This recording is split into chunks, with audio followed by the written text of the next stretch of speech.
is Nadine Shulzuya, licensed acupuncturist, master herbalist, and certified Ayurvedic practitioner, recording today from the Scholar Warrior Community Center in Torrance, California. Today we're going to be talking about the second destructive action of stealing. Now, here's what I want you to know about stealing.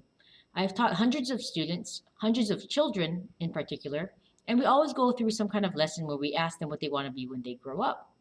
So I'm going to assume that no one wants to be a thief when they grow up, because none of my children have said that. They say firefighter, they say policeman, they say the usual thing. They even say engineer, they even say dentist. None of them say thief. And for your information, none of them say they want to live out of a trash can, or they want to end up in jail, or they want to be an alcoholic, or they want to do any kind of those things. They don't have aspirations to do those things as children. But we all know people that have grown up and that has happened to them, right? So how does that happen, and what does stealing have to do with that? Now, when you practice stealing, again, take one idea and practice it for a whole week, interweaving it with as many limbs of yoga that you can. Yeah? So compare stealing, or use stealing with lying, use stealing with coveting, use stealing with breathing. Does it affect your breath when you do something wrong?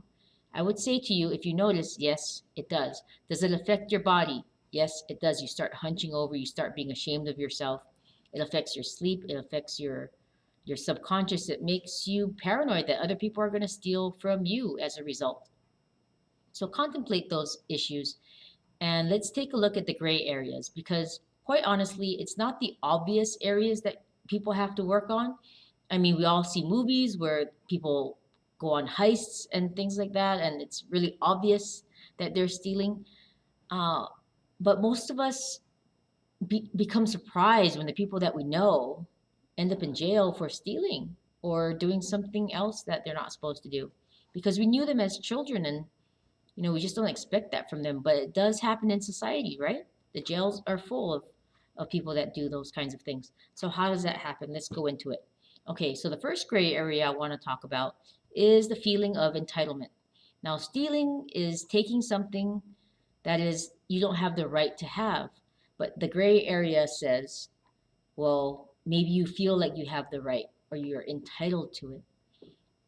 Here's an easy one. You and your mom, right? You once shared the same body, so maybe you're the same person. Her purse is your purse, and you take a piece of gum out of the purse.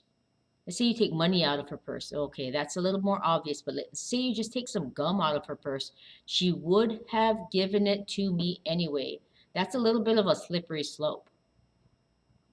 I would maybe practice, if you're um, young enough, not taking things out of your mom's purse without asking or without her giving it to you. In fact, when people come into my office and they say, "Oh, can you grab my phone? It's in my purse." I never do. I go to them, I open up their purse, and I have them grab it out of their purse themselves, because I don't want to ever be mixed up with, stealing. Let's say I went in, grabbed their phone, but they misplaced their wallet. And they remember, Sifu went in my purse, grabbed my phone. Did she grab something else?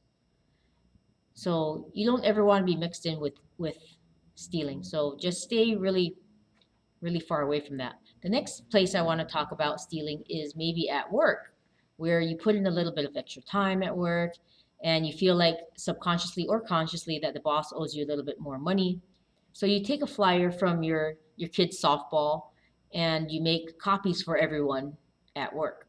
Well, your work had to pay for the copier, your work had to pay for the ink, your work had to pay for the electricity and the paper and the rent space, and that is stealing.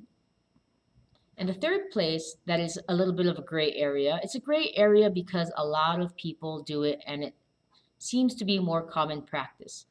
So I ask you to practice so that you make not stealing a common practice.